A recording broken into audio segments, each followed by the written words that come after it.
a very elderly sewing machine here, and they need oiling a lot, otherwise they will grind to a halt. So if your machine gets all stiff and it will no longer really turn, it's way overdue some oiling. So on these old ones, you tend to be able to just get to the underneath quite easily. There's a little catch here, which is normally screwed in, and that holds the machine together whilst you're using it. But you can move that out of the way and you tilt the whole machine backwards. And look at that, how simple is that? So what I'm going to do, everything that moves when I'm turning the hand wheel would like some oil. Now, because there's no electrics in here, this is a hand sewing machine, it doesn't matter if there's a bit too much oil going on, because there's no danger of it catching fire.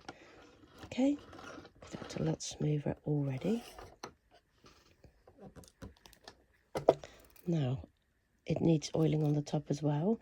There's lots of holes all the way around the machine that tell you where oil needs to go in. On some much newer machines, as in 1950s, 1960s, the holes would often be ringed in red. So even if you have a machine that has a lid, you take the lid off, you can see the oiling points. So there's a little oiling point there. That just keeps the bobbin system running smoothly. And then let's have a look at the top here. There's 2 oiling points here. I don't think there's anything else there, but there is an oiling point here. I've already loosened that screw a little bit. So behind here, I might even want to tilt the machine back, put a bit of oil in there. So that's the take-up hook. And let's turn the machine around. I'm going to take the side plate off. Look at a beautiful thing.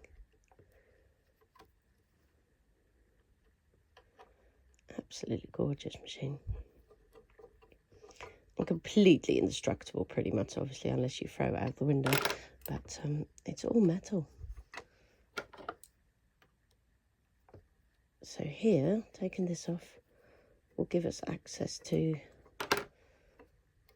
the needle bar and the shank where the foot attaches. There we go. It's pretty clean, hey, for an old lady. So you see this where the needle goes up and down, and that would like a bit of oil too. To be honest, it all feels quite smooth. It was stuck when it arrived, but I think that was all the underneath. Okay, and then there's one more place. Let's move this out of the way. I'm going to lose these little screws.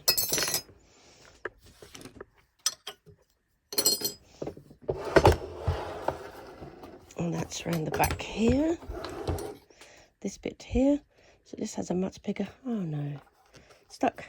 This has a thumb screw on it. There we go. It does move. Just not very much. There we go.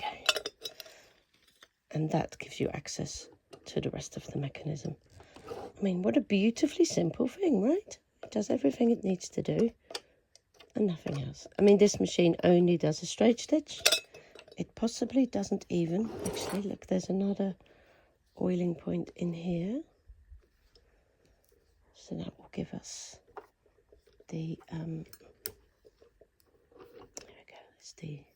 go, this is how the handle comes out. So the handle goes in for storage, like that, so that you can put the case on.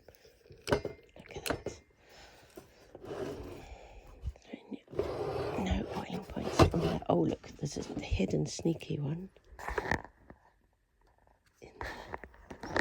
And now, purring again. Way. So yeah, this is a very simple machine. It doesn't even do a back stitch. It's got a stitch regulator here, and that is that. Okay.